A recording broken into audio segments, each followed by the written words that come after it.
And just like that, it's Friday. Friday means showbiz day. Hello, everybody watching all over the world.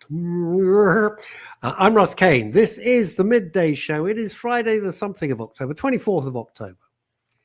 You would, before we get into going live to the United States, this show, it's huge. Anyway, before I do that, I just want to pay a very quick tribute to one of my rock and roll heroes, Ace Frehley, original guitarist of Kiss. And for reasons, I was talking about it on the podcast today, Walk the Talk, the Hero's Journey, I recorded this morning with Mark Collin, my podcast partner. And it really hit me. I don't know why. I mean, I never met Ace Frehley. I was never going to meet Ace Frehley. But I was a huge fan. And I thought he was unfiltered, unpretentious, and just seemed like a really great guy and terrific guitarist. And I just loved the whole drama with him and Gene Simmons and Paul Stanley and Peter Criss and all of that. Anyway, Ace is gone. He fell over, recovered, fell again, died. As you can see, I am dressed because 3 funerals in 3 days that I'm officiating at as a celebrant. Talking of celebratory things, that was a really tenuous link. We are going live by satellite to the East Coast of the United States. Our fearless theatre critic, Mr. Jonathan Baz. Yay. Good. I would say good afternoon, as I usually do, Russ, but of course, for me, it is 7 o'clock in the morning. So I'm going to say a brief good morning to you as I'm contemplating my breakfast. Yes. And it is, as always, glorious to be with you on this Thank you. outside. Thank you. You are in where I used to live by pure utter chance. I lived where you are. I don't mean your room. Yeah. That would be weird. But I lived in the town for 3 years where you currently are in Connecticut. Yeah, Stanford, Connecticut. There is a blue plaque up for you outside. I thought there was. Yes. Outside the local McDonald's. Apparently, I never. No, there was a pizza place that was sensational. Oh yeah, that was it. It was Russ's Pizza Place that I drove past last night. That was it. Sorry, I got the fast food choice. When I lived there, Stanford, Connecticut was a very small sort of satellite town. And now, of course, it's gigantic because they've got the WWE headquarters is in Stanford, Connecticut, and heaven knows what else. But it was very small when I was there. It's a beautiful part of the world. I love it. Yeah, there's a lot going on here. I've got meetings in this part of the world this morning. I had meetings in Washington, D.C. yesterday. Next week I'll be across to California. So it's all go. It's all go with my son. It's amazing. I get excited when I go to Lidl and walk down the middle. I have not been anywhere for over 6 years. Nowhere. It's ridiculous. It's madness. I don't know why I'm living like this. It's madness. But when you're busy and you got stuff to do, you got to grab it. So you have seen some plays. Indeed. So I've seen 2 shows. Not it's been a busy time, and it's going to be busy in the next few weeks as well. But what I've seen since I was last here on the internet airwaves of the Midday Show was Don't Look Now, which was, of course, the movie with Donald Sutherland. The movie, the Donald Sutherland one. The Donald Sutherland, Judy Christie movie was translated into a stage play by a lady called Nell Lation. She made this translation from screen to stage some years back. Yeah. And every now and then it gets dusted down, brought off the shelves and put on for a little bit of a pre-Halloween spooky night at the theatre. Oh, I see. All right, that makes sense. So I trekked out for my very first visit to, in fact, it was my first visit to Ipswich as the town. And it's moving on from Ipswich tomorrow. Then I think it's going to Salisbury next week. And I'm all in favour of supporting regional theatre because they're generally operating on budgets that are far closer to a shoestring than most of what the West End can deal with. Occasionally there's a bit of local authority or government support. A lot of the time there isn't. And so the new Wolsey Theatre at Ipswich staging Don't Look Now. And as I say, it's shortly to go to Salisbury. I've got to be honest, it's Halloween. You're looking for a tongue-in-cheek bit of spookiness. It's that. It's not in the same degree of artistic excellence as Julie Christie and Donald Sutherland. Oh, that film scared the crap out of me. The film scared the crap out of it. About everybody, I think. I mean, it's no spoiler because it happens in the first 5 minutes. The couple lose their child. He's working in Venice, and they bump into a couple of spiritual sisters, one of whom is trying to get a message to the husband, telling him to leave Venice. And of course, he doesn't leave Venice, and it all ends very badly. When he gets the bill. When he gets the bill from the Cipriani, and he goes, "How much was that martini?" That's the horror of it. And his neck bursts open. Yes, sir. The bill is served to him by a waiter in a red Macintosh. That's the one. So anyway, it has been converted into a stage show. Two actors put in a noble shift: Mark Jackson and Sophie Robinson as the bereaved parents. And I have to say, I'm going to give this young child a shout out because she doesn't have much to do, but she very impressively sets the scene. Young Evie Marlowe is the actress who's playing the child, and the name of the child is Christine. And I came away from the show a little bit disgruntled, a little bit curmudgeonly, a little bit of a miserable bugger. And as I was walking back to Ipswich railway station, I bumped into young Evie Marlowe with her mum, who was obviously chaperoning her, taking her home after in the theatre. And this little child who's 9 years old, I just, I said, goody, I didn't say who I was. I said, I thought you were very good. I clarified what her name was, because of course there are 2 or 3 kids that are cast in the show, so they can rotate them appropriately. And I said the show was fantastic and well done, blah, blah, blah. And then just listening as I walked off the station, listening to her chatting to her mum, absolutely bubbling with enthusiasm and excitement, and her mum saying to her how terrified her mum had been sitting in the audience of the whole story and how fabulous she'd been. And just listening to the joy and excitement of this kid having taken part in this piece of theatre kind of melted my heart a bit. My review, which, it's like I say, it's not a must see. But if you're in the Salisbury area and you're looking for a bit of a scary giggle is the wrong word, because the death of a story that focuses around the death of a child is never giggling material. Not really carry on. So it isn't. But it does its job. It gives you a bit of a spooky moment before Halloween. I'm sure down in Salisbury there are kids. There'll be 2 or 3 kids that are working as hard as young Evie was. Go and support it.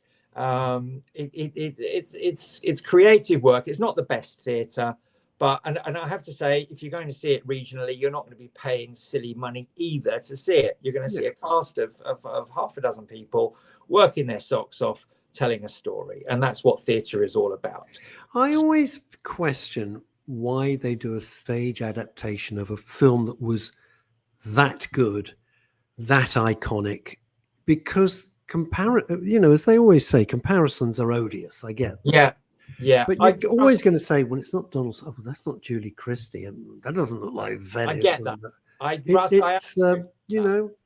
think the only time I was completely bowled over was when you kindly said to me, come, let's go and watch Back to the Future. And I tagged along.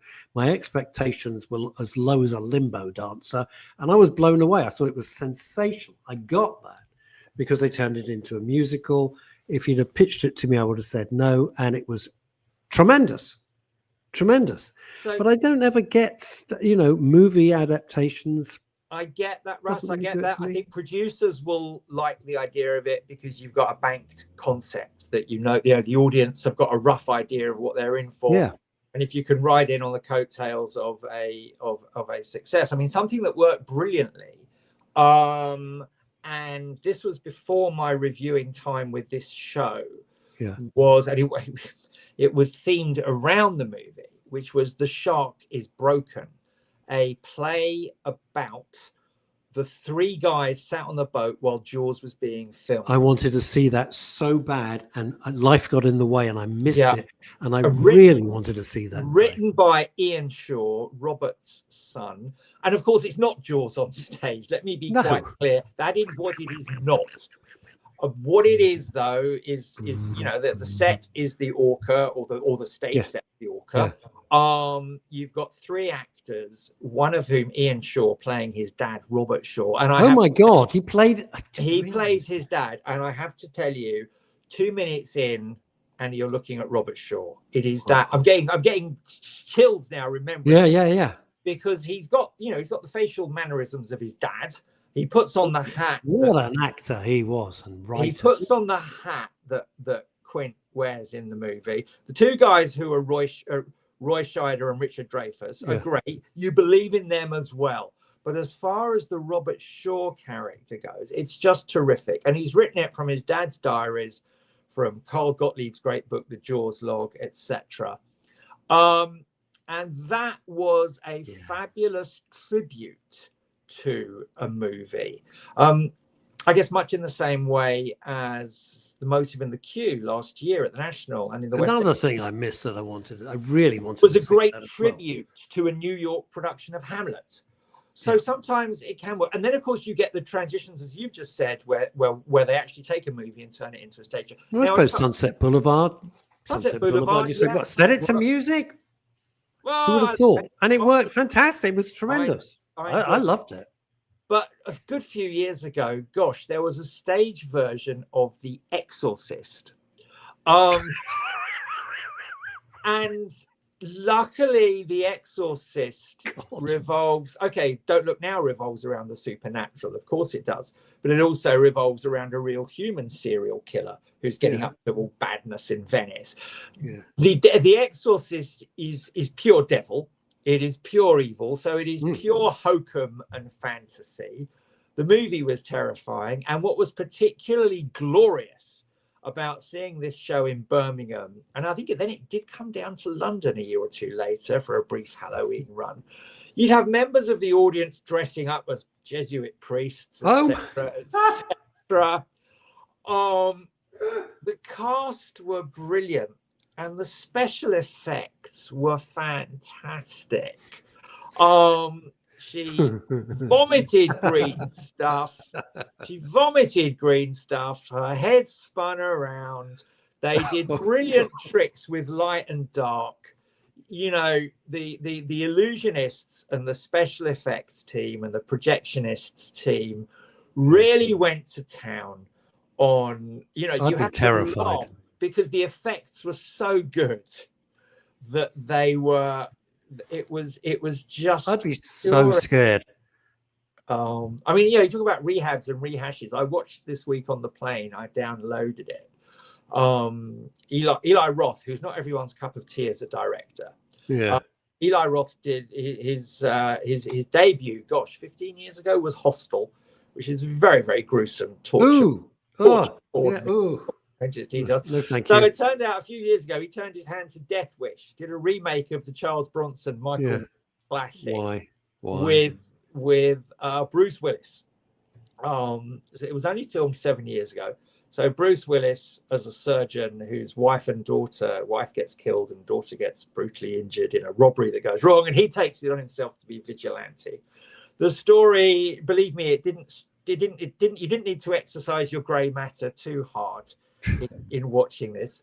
But for me, if a story is told well and it's well acted, and if there are special effects, if the special effects are particularly gruesome, which always appeals to me, and Eli Roth is a master of, and this was called, I read one scathing review calling it revenge porn because the violence was so hard. Yeah. So if anyone's out there who fancies a Saturday night in front of Bruce Willis, basically being Bruce Willis, of course, he's always Bruce Willis. Private.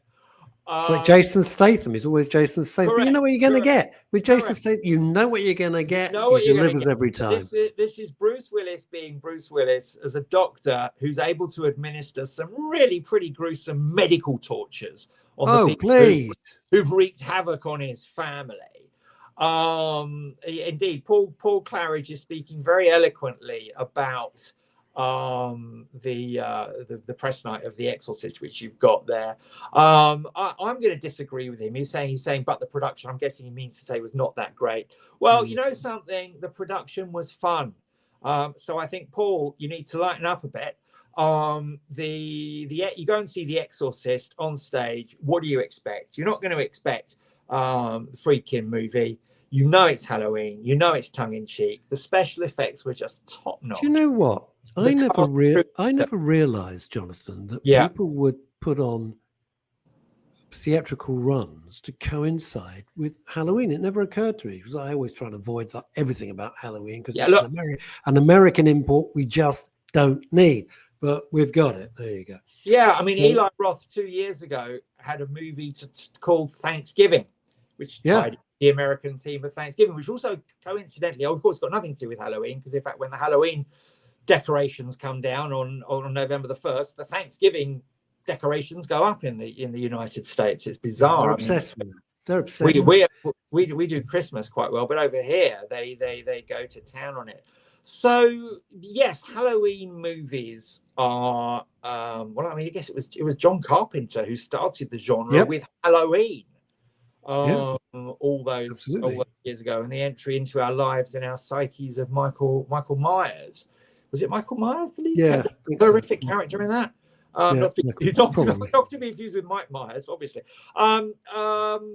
What's the other play that you've been to see? The other play that I've been to see is MJ the Musical, which opened a while back. MJ the Musical opened a while back. Like I say, MJ, Michael Jackson, for assorted reasons, you know, he's morally, he's a big question mark to a lot of people. Just slightly. This show, however, which I have to say, we saw it and the theatre was packed. This was the Prince Edward Theatre. I've got a question before we get any further. They are pushing this show like crazy on TV.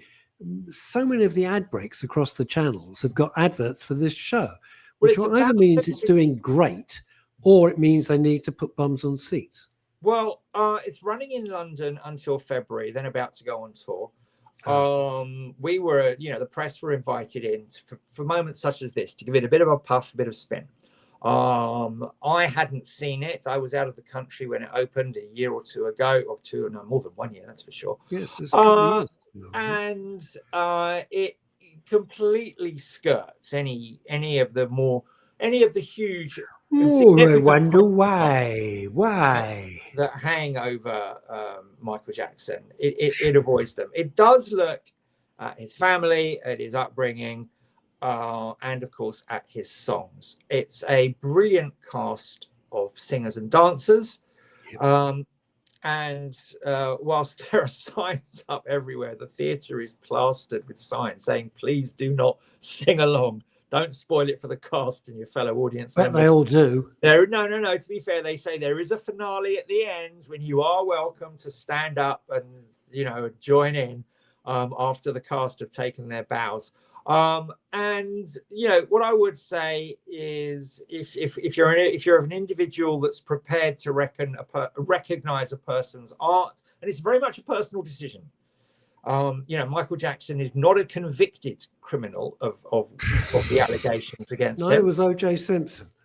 Fine. Okay. So I'm not going to stray into the realms of and equally other people, come with far more questionable angles. I found myself deeply conflicted over, when Me Too emerged and we learned what a monster Harvey Weinstein is. I don't know if his conduct is still so monstrous. His conduct not in jail. His conduct certainly was monstrous. But so many of my favorite movies came out of Miramax. Yes. So what do? Do I not watch a Miramax movie anymore? This is one of the huge debates, because some time ago, they said, when I go on some radio show, I can't remember what it was, to be brutally honest. And they said, where do you stand on cancelling Michael Jackson music, etc., etc.? And I said, well, you've got to put it into the same category as Gary Glitter. Let me finish before everyone starts yelling at me. You've got to do that because it's the same thing. And they say, well, everyone's playing Michael Jackson. You still hear Michael Jackson. You never hear Gary Glitter. I go, no, Gary Glitter made a few catchy pop tunes the world of music can live without hearing it. Although in America, You Want to Be in My Gang, just the instrumental version is played at an enormous number of sporting events. Still huge. Michael Jackson's legacy is enormous. And it is a personal decision because as a musician, and I use the word advisedly, he was a genius. He was a brilliant song and dance man, a fantastic writer, a brilliant performer, and the albums were magnificent. Do I personally think he was a pervert? Yes, I do. I do. What are you going to do about it? He's gone now. No one's ever going to know the truth. Yeah, look, I'm like I say, I'm not going to. I'm going to recognise those issues that are out there. I'm not going to take it any further than that. But what was the show like? The show was good fun. Yeah, it was good fun. But like I say, do you now never watch a Miramax movie because it was produced by Harvey Weinstein? This happens all the time. Do you not go and see one of my favourite films, The Usual Suspects, because it's got Kevin Spacey in it? I mean, what are you going to do? Yeah. And again, the issue, of course, on Kevin Spacey is, I think, as I recall, there was a fairly momentous acquittal that went on there. Yes. You've got to be very careful. Yeah. About what you say, and I'm mindful of that. Speaking here on broadcast media, watching my P's and Q's. I get that. In that respect. Yeah. There are aspects of how Quentin Tarantino conducted himself, particularly with regards to, his relationship with Myra Sorvino and how he responded to Harvey Weinstein's treatment of Myra Sorvino. Or how Tarantino handled the car crash with Uma Thurman in Kill Bill. Yeah, he was. When you read these, he was a bit of a git. You're a monster. Yeah. But they're not you and I. They're in a different league. They're totally different people. And he's written some terrific stories. Yeah, he has. Equally back in the day, 50 years ago, 40 years ago, Woody Allen made hilarious movies. Yeah. At the time, they were my favorite comedies. I mean, I don't know now. Indeed. And then Manhattan and stuff like that. They were great. They went and married his stepdaughter. Yes. And you at the very least, you it's not illegal. It's merely questionable. Quite. I don't. It does. Do I think it's weird? Yeah, of course it is. Did I think I had that debate on a professional context where something is just profoundly inappropriate, but not illegal. Yeah. Well, as Philip Schofield said, unwise but not illegal. Yes. Which I called my last stand-up show, unwise but not illegal. Yes. I was about to say Philip Harling has said Roman Polanski, who's lived in exile, and made some of my favorite films, including The Ninth Gate with Johnny Depp, which is a film that fascinates and mesmerizes me. Yeah. So we're all hypocrites about this. And then we go to the 6 degrees of separation. If we took a really firm, this is the line in the sand you cannot cross, our viewing and our listening and all that would be severely curtailed. So I know we all make these compromises which are morally questionable, but that's where we're at. Yeah. That's where we're at. Yeah, I was going to. And then you go, well, if somebody, you in your heart think they're guilty and they're acquitted in a court of law, they're not guilty. O.J. Simpson, personally, I thought he was guilty as hell. Made for a great helicopter chase, though. Oh, that Bronco came up for sale. That Bronco came up for sale in one of those, what is it, Pawn Stars or pawn brokers, where people bring stuff into these huge places and all sorts of stuff. That's a great play on words. I've never heard pawnbroker and pawn star. Well, Pawn Star, I think that's what it's called. I think the series is called Pawn. Yeah. I respect that. I'm a would you recommend the Michael Jackson musical in the West End? If you like it, okay. Not to you. No, I would not recommend it to you. No, well, I don't like jukebox musicals. I mean, but if someone says I love MJ's songs, then Michael Jackson's songs, then I'd say, go and see MJ. Sure. You'll enjoy the show. The choreography and the singing is fantastic. How close does whoever's playing, probably Charles Hawtrey or Kenneth Williams playing Michael Jackson, but how close does it get to inhabiting that strange? It works when he's got the hat and the gloves. To be honest, though, it was what caught me by unawares was Bernard Bresslaw playing his dad.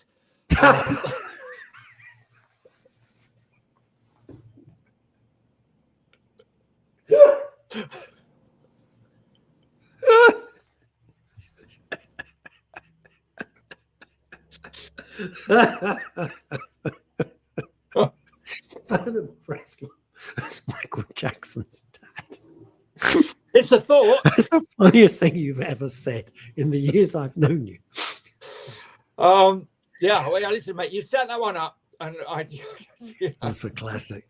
That's an absolute classic. Hattie Jakes is his auntie or something. Yeah. Right. And Reg Varney driving the tour bus. That would be Reg Varney. Reg Varney, the first man in the United Kingdom to use a cash machine. Indeed, yes. Name the town that he did. I couldn't no. I couldn't do that for the bonus points. No. I've got a weird feeling it was something like Peckham or Croydon or somewhere. It was somewhere. It wasn't central London. It's true. Wouldn't it have been the branch at Cemetery Gates or Cemetery Junction? Wasn't that where the buses or his bus? Was that the bus? That was the destination on the bus. Was it Cemetery Gates? I'm spending my entire life in cemeteries. I really am.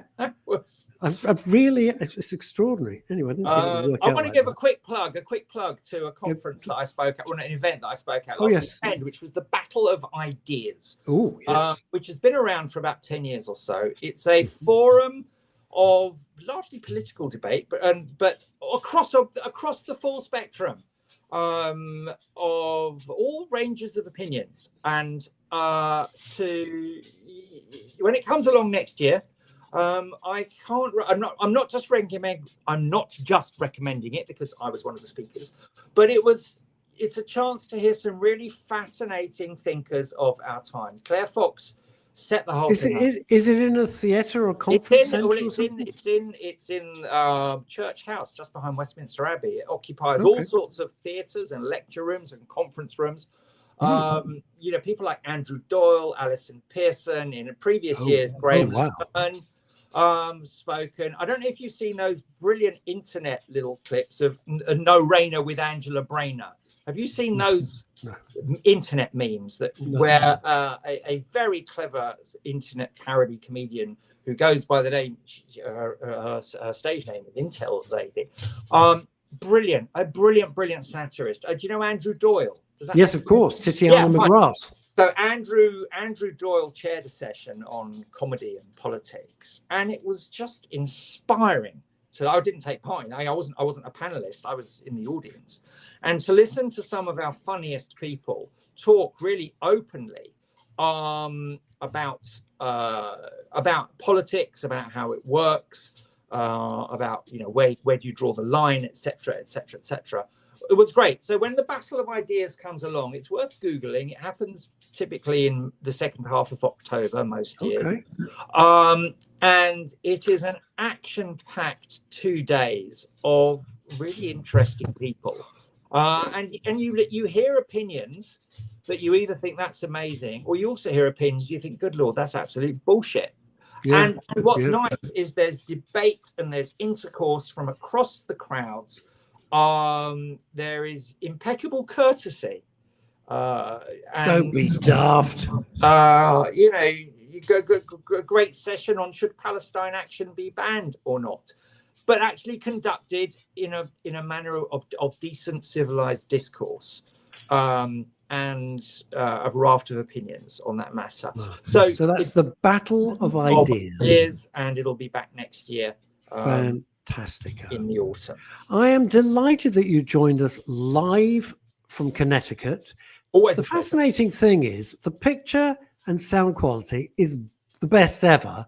Okay. And you're like 3,500 miles away. Good. Well, maybe, okay, so I'm using different tech. Maybe I'll stick with my iPad in. Well, it works perfectly. The lighting and everything looks great.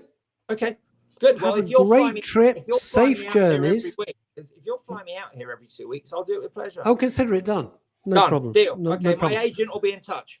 Yeah, that'll be you. It'll be you wearing a false beard, won't it? Mr. Jonathan Baz, it'll be, and I'm supposed not to know who it is. Jonathan, safe journeys. Bye-bye. Cheers. Our fearless, he will not be gagged. Jonathan Baz coming in from Stamford, Connecticut. Talking of fearless, coming in from a long way when she finishes blowing her nose. Ladies and gentlemen, you know her. You adore her. Not as much as I do. Wish I hadn't done that. It's made me dizzy. Chantal Rickards OBE. Where are you now? What is that? Shrewsbury. I'm in Shrewsbury, which is a beautiful town. If you haven't been, you ought to come. It's full of history, full of fantastic buildings. Yeah, quite a few quirky people. Well, I'm looking at one. No, I'm sort of straight and sensible compared to most of the people around here. Really? They all married to their cousins? What's the deal?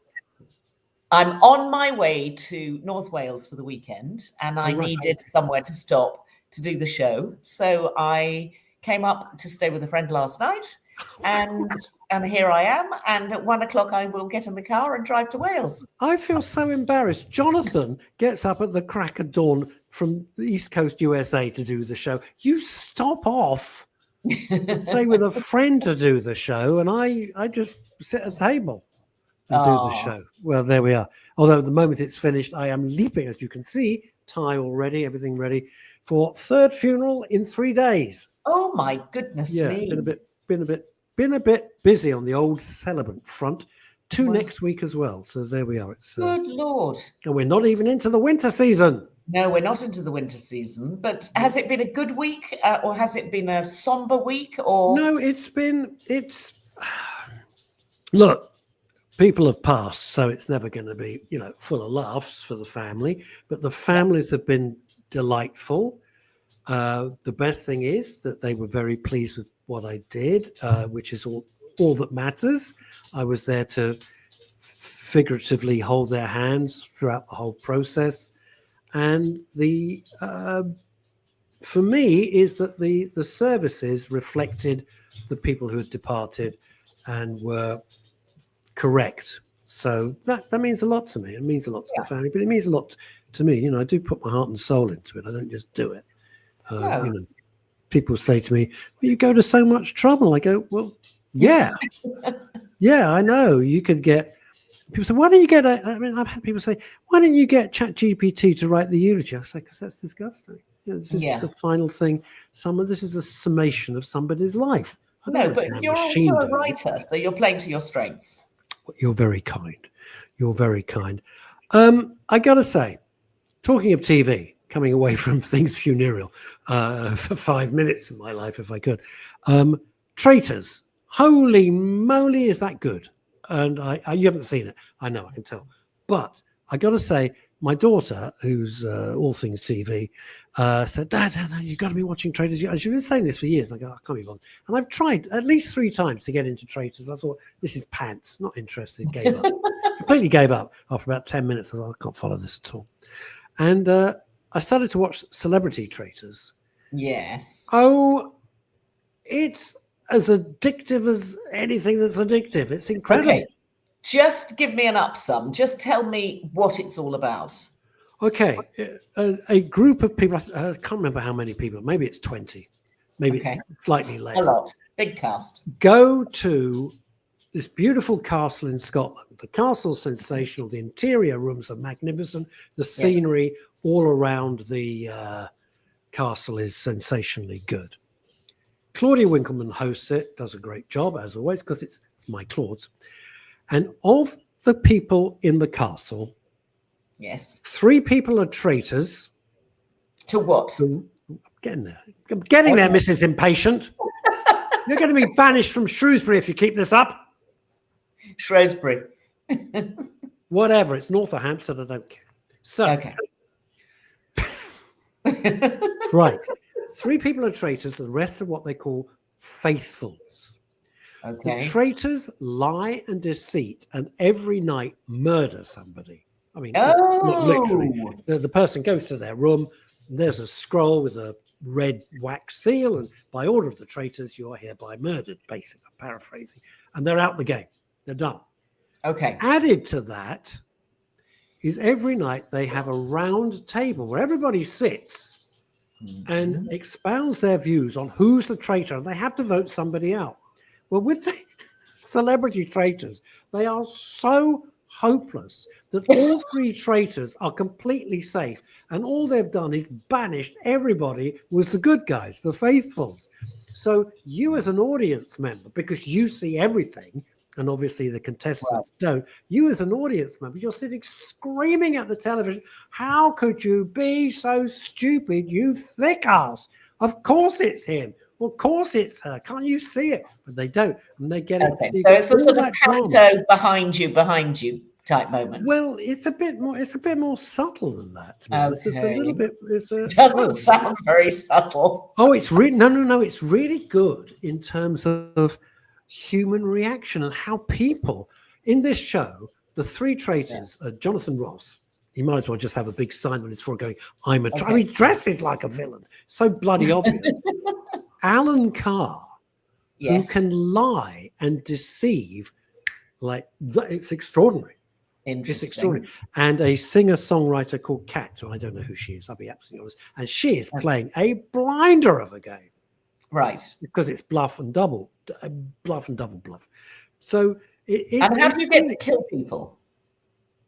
The traitors at midnight go to the turret, remove their big traitors' hoods, and they decide who they're going to kill. That's it.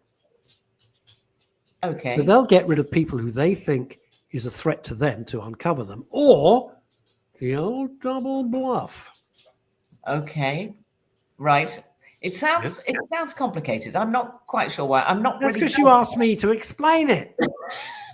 If you asked me to explain the Mr. Men books, it would sound like Dostoevsky. Okay. All right. I might have to dip in and have a look and see what it's all about. Well, it's huge fun. Now, a question for you, as you are the queen of all things TV. Julie, I will ask your question in a moment. All right, let's just ask this. Julie Voice, formerly of Houston, Texas, now of Guildford, Surrey. Hi, Chantal. Have you seen The Ridge? I have, and we're going to talk about it in a minute. Oh, okay, I don't know what it is. Oh, God. Yes, there was. What have we got? What have we got? Traitors. Celia Imrie farting on TV was TV gold. Yes, I've heard about that. Well, I read about it. You couldn't have avoided hearing about that. I bet everybody else wanted to avoid it. Your views. Yes. I've got to let my dog out. Talk. Right. She's staring at the window. I've got to let her out. Hang on. Right. Go and let the dog out.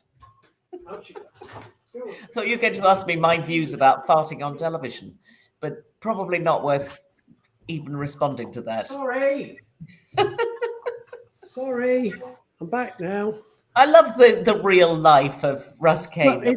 Well, she's 16 and a half. She's going to be 17 at the top end of next year if she makes it. And she doesn't know what the hell she's doing. So, bless her. Let her go out and have a wander and everything like that. You know everything about everything. A few things. Claudia and Tess. Yes, they're going. No, the question is this.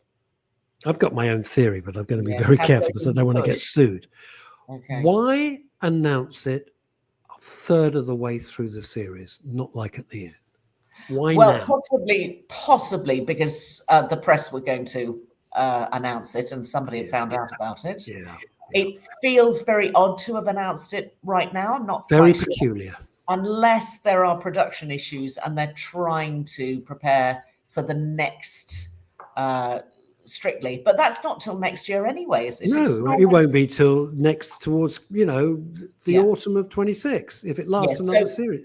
It sounds odd. It may have been the talent, of course, that they've got something else to do and they want to go and announce that. Well, don't forget, Claude's got Traitors, which is a runaway smash hit. Yep. Huge. And Tess has got lunches to go to and tanning salons to visit and ironing boards to impersonate. So she's got a lot on. I would say, and this is a complete wild guess, that Claudia wants to do something else. Yeah. And because Traitors has been so successful, she doesn't feel the need to go out every Saturday night and Sunday night, and would rather spend her time doing something else that's slightly better. And possibly, intellectually a bit more interesting. I wonder, I'm being really careful with my words. I wonder if they wanted or the people who look after them, their agents, who obviously they are the cash cows to these agencies. Yeah. Especially Claudia at the moment. I wonder if there's something that the BBC have managed to keep the lid on, but these two wanted to be distanced from as early as possible. I doubt it somewhat. I think that probably this decision will revolve around Claudia. And if she was going to go, they will have felt it was time to, change to clean the house. Yeah. As a joke, was it yesterday? Yesterday I said, right, they're leaving. I put it on Facebook. Who would be your nightmare? Who would be the worst choices? Choices to and I got flooded. It was huge. And one of my favorite was Sadiq Khan and Alison Hammond, which made me roar with laughter. No, not Alison Hammond. It won't be Alison, but I think she's jolly, and I like. No, she's very jolly, but Alison Hammond is all about Alison Hammond, and if that's what you want, I mean, from a character, then terrific, because she gives and she gives and she keeps on giving. But she does take up a lot of oxygen in the room. Takes up a lot of room. And strictly, it's all about the people. It's not really about the presenters. No, but they're not. I mean, Tess is completely neutral, and Claudia just has fun with it, but it never overshadows the people. I hope it's not Ant and Dec. We've seen enough. And of course, the judges. The judges need to be really the most important people, the judges and the contestants. And so the gobs on sticks, as it were, that really, I mean, those are interchangeable, however well it's done. And I think Claudia has done really well. And I think that, her co-host is possibly not as strong, but that's just an opinion. I always want to, whoever writes the show, I always want to take them aside and say, please, could you do me a favor? Claudia is Tess, very glamorous, and she looks marvelous and all.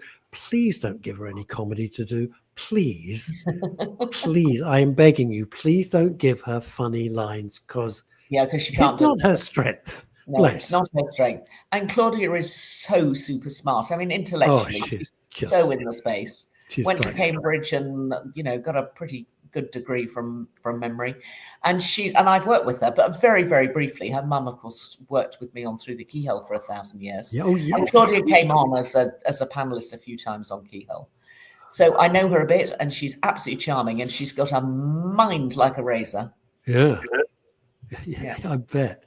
I'd faint if very few people. I was talking yesterday I was talking, funny enough, to the people at the crematorium, not the guests, but the people who run it, what we call the chapel assistants, etc. Yeah. And we were talking about if you met them, you would faint, because we were waiting for the hearse to arrive. You're talking. I'm seeing these people all the time. I've seen them more than my family. So they said, it was weird. We had David Bowie came one day. Really?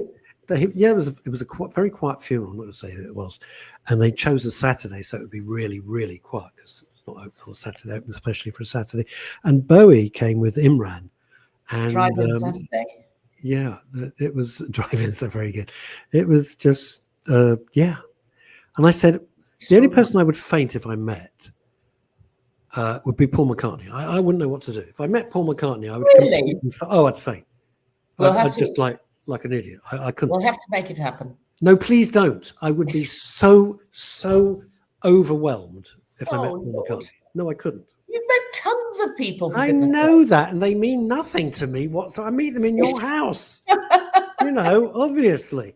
It's so and so off the telly. Hello, how are you? And it's all very, very lovely as we help ourselves to your delicious lasagna or whatever you've made that day. Something. Oh, you did. You met Paul's ex-missus round at my place, I think. Yes, I did. You did. Yes, I did, Heather. So yes, one step away from Paul, then. Probably not the best phrase, Chantal. Well, as I said it, I thought, I hope he doesn't pick up on that. Only you, Russ Kane. That's a bad joke. She was remarkably nice. She was remarkably nice. Anyway, what have you seen? I've said traitors, and that's about it. Right. I'm going to say one thing to you, and this is word association, and you've got to come up instantly from the deep recesses of your mind. What's left? And tell me and the audience what Susan Hampshire means to you. Oh, what was it? Forsyth Saga or upstairs, downstairs? One of the two. Very good. Yeah. Very good. So your brain cells are working today. Forsyth Saga. Thank you. Well, they have to be. I've got to be on fire the whole time at the moment. Okay. Yeah. Well, this brings me to the Forsyths on Channel 5. It's not called the Forsyth Saga any longer. No, just the Forsyth. It's just nice to see you. Nice. Yes, the Forsyth. No, not Forsyth. I know. Well, I had to do the gag. Forsyth. Okay. All right. Well, we'll let the gag stand. Anyway, the Forsyths is a lovely, soapy, schlocky piece of nonsense on Channel 5. 6-part series based on the John Galsworthy book from 1,000 years ago. Okay. And of course, the original adaptation was done by the BBC in 1967, causing great consternation. God almighty, how old? Do you remember? Well, 67. 67. Susan Hampshire reappears in this new series, and she is now 87 years old. Good for her. I mean, I think it's a bit of genius casting, actually. It's beautiful. It's good. I'm a huge Susan Hampshire fan. I always thought she was fabulous. Yeah, gorgeous. And of course, it brings in a whole audience of people of our age who remember her as... Well, my age, not your age. You weren't born. I was. I remember it. And I would remember being sort of, sent out of the sitting room because it was felt that it was not the sort of thing that children should be watching. And look how it affected you. Exactly. Was it Eric Porter was in that, wasn't he? Have I got it right? Eric Porter, Nairi Porter. Was it Eric? Yes. Nairi Dawn Porter was it? Nairi Dawn Porter and Eric. Do you know? I can't remember. It'll come Eric Burden and the Animals. Eric Clapton. No, very good-looking man as Soames. Yeah, Eric Porter. Oh, it was Eric Porter. Yeah. Yes, and Nairi Dawn Porter and Susan Hampshire as Fleur. Yeah. Anyway, all I'm saying is, if you like a bit of overplayed costume drama, a bit Bridgerton, a bit. I was about to say, I bet they did this. They thought, well, Bridgerton's a smash hit. What can we rake up that's like Bridgerton but isn't? You've got it in one, my friend. Yeah. That is exactly what. But it looks a bit steamy, and I don't remember the Forsyth Saga being particularly steamy. Well, I think at the time, all of this sort of, people with rather salacious backstories, that was a bit racy for the late 60s. There was quite a lot of body stripping. There was a scene, forgive me for saying this, when Nairi Dawn Porter is raped by her. Effectively there was body stripping, you're right. Yeah, and that was a very, very big deal. The Forsyth Saga is where the spelling of my name comes from. Aunt Julie, Juley. Julie Voice. Really? How about that? Oh, that's fascinating. Yeah. Anyway. See, we live, we learn. Yeah. So it's got the subtlety of gallstones. I mean, you absolutely, you turn it on, you're 5 minutes in and you think, this is just sort of perfect bonk-busting material and I'm going to stick with it. It is not going to stretch a brain cell any which way from Friday. That's good. That's good. But I'm sticking with it because I am a populist, as you know. I love all of this stuff. I love telly. It has. What's it on? I know they're advertising it every 5 seconds. Channel 5, Channel 5, Channel 5. Oh, okay, Channel 5. Okay. Yeah, Channel 5 only started going into drama about 2 years ago, and they've done bloody well, actually. Yeah. They've done All Creatures Great and Small, and they've done The Hardacres, and actually, I think Channel 5 know what they're doing, but they haven't. Did you watch? I can't remember. Nine Bodies in a Mexican Morgue. Ugh. Did you watch it? You didn't. I watched it on fast forward, which is not the way to watch something. Oh, you didn't like it? Well, the face is saying I didn't like it. No, I sort of did. I like the guy, the lead, who's also called Eric. I can't think of his surname. American. Come back to me in a minute. Eric McCormack. That's Eric it. McCormack. Who I met in LA. Will and Grace. Will and Grace, exactly. Who I rather liked. He was charming when I met him. I'd like to meet him. He seems like a great guy. I met him at Paramount Studios one evening, and I can't remember what for. But anyway, he was there. I was there, and we got introduced, and he was lovely. So I watched it because I think he's a jolly good actor. I'm not sure he's terribly well cast in it. And the whole premise is no, you see, I disagree. I thought he was good. Okay. Because I didn't see any Will and Grace in it at all, which is the acid test for me. That's true. But the premise is ridiculous in the extreme. So I wanted to know the ending, but I literally had to fast forward through the last 3 or 4 episodes because I thought, I'm bored with this now, but I need to know what happens in the end. I'm having lunch with Anthony Horowitz. I'll tell him. I'm not. I have met him. He's the nicest man in the world, and we did. No, I know. You always. I'm such a fan. I am such a fan. Yeah.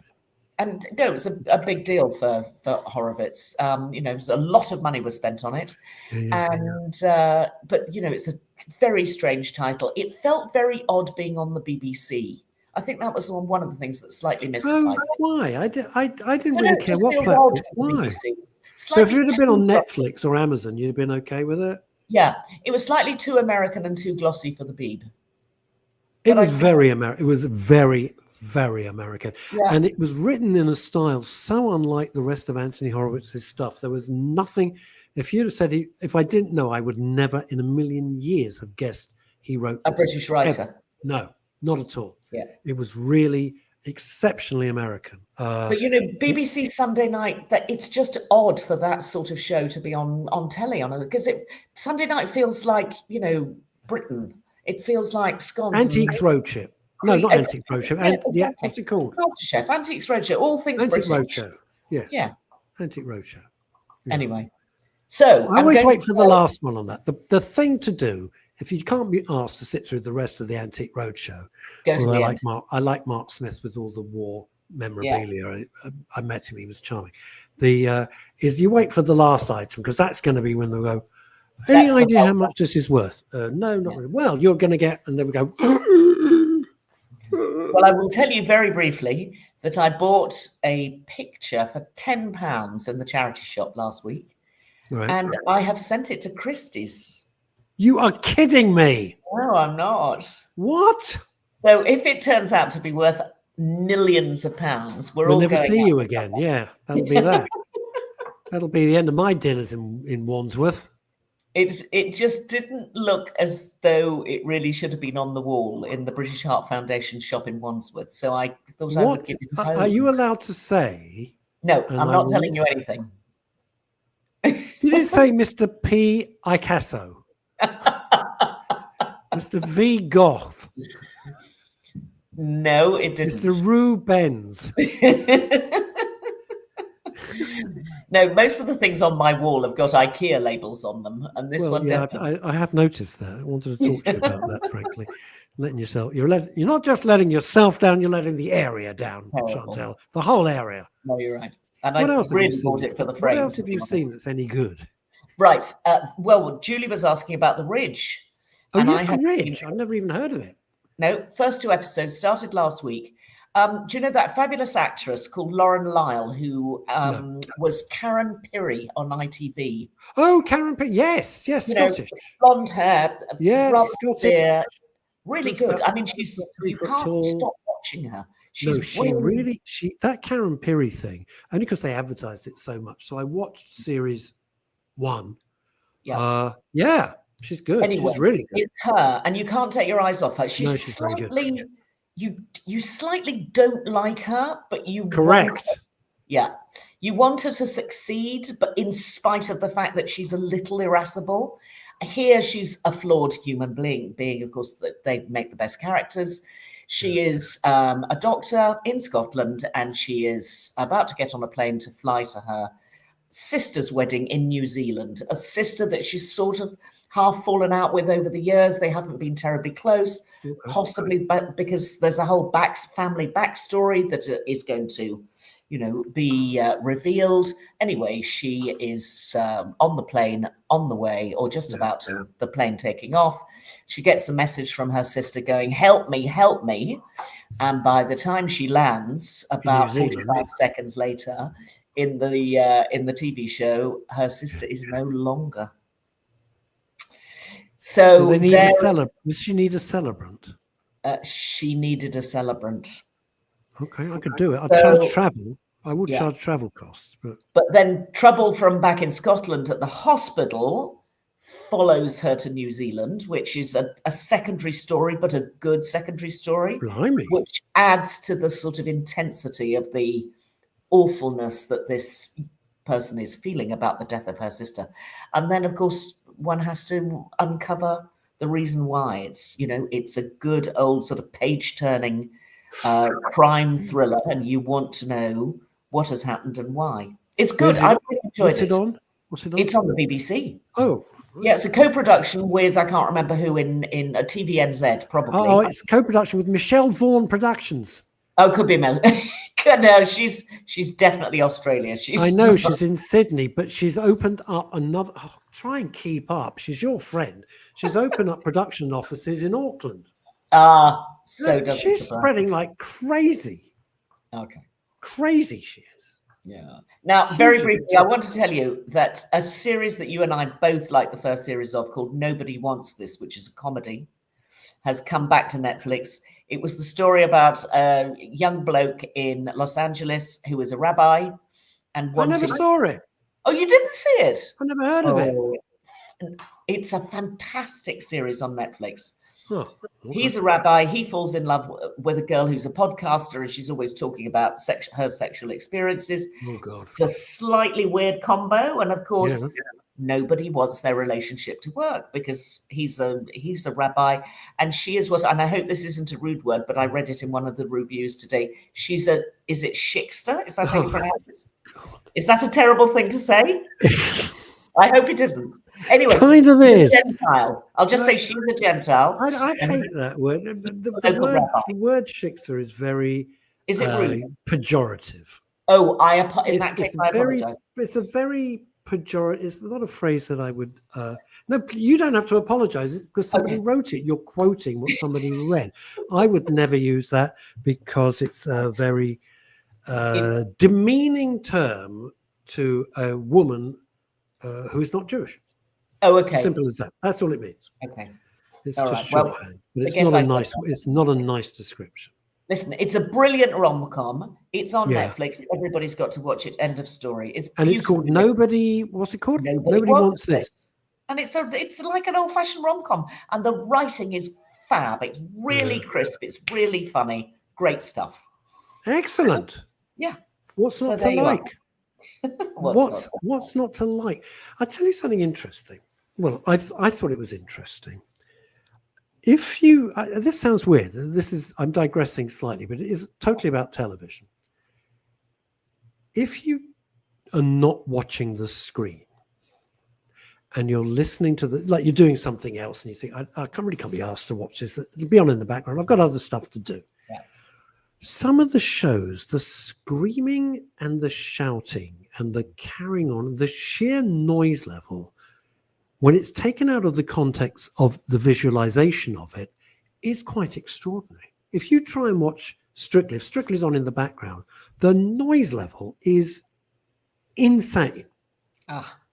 Insane. It's extraordinary. I don't mean the volume of it. I mean the hubbub. It's I find it quite exhausting. I like things very quiet, unless I'm listening to heavy metal. That's a totally different thing. But I'm going to be listening in my earphones, and no one else is going to hear it. See, here's the thing. I got a question for you. Have you ever heard of Ace Frehley? Do you know who Ace Frehley is? Well, you mentioned him last week when we were talking about Kiss. Yeah, well, he passed. Yeah. He died. Yes, and you mentioned it last week. I talked about it on my podcast as well today when we recorded it before the show. I got really upset. And here's a man I've never met. I'm never going to meet him. I got really, really upset that Ace Frehley fell over. He fell over in his house. Oh, Lord. Recovered, was okay. Yeah. Fell over again a little while later, a few days later. They had to take him off life support. No. Ace, yeah. Ace freaking Frehley. Oh, I'm sorry. My age. He's my age. Oh, dear. My age. So I got really... It's funny how we imbue these total strangers with how they interact with our lives. Yeah. But there we are. So, The Ridge. The Ridge. Foresight. The Foresight's on Channel 5. The Ridge is on BBC. And Nobody Wants This on Netflix. Fantastic. Yeah. Fantastic. Thank you so much, Chantal Rickards OBE. And bless you for going for Shrewsbury. Yes. Shrewsbury stopover, and I'm off to Wales now. Well, have a very safe journey. Will do. Have a great weekend. I'll do my best. Bye-bye. And that, gang, is it for another week. Wow. I'll be back on, what's today? Friday. I'll be back on Monday on my own. I think we've got guests. I'm pretty sure we've got some guests. So I'm looking forward to all your fabulous comments and all the rest of it. That'll be nice. There won't be a midday show on Wednesday because I've got a funeral and Neil's away. So there we go. That's how it is. Unless I can find somebody to sit in for the breakfast show. Oh, listen to me. I haven't done that for 21 years. All right. That's it. Have a wonderful weekend. Enjoy life because we're only here for a very short ride and we got one turn on the merry-go-round. Until we meet again, no hurty words.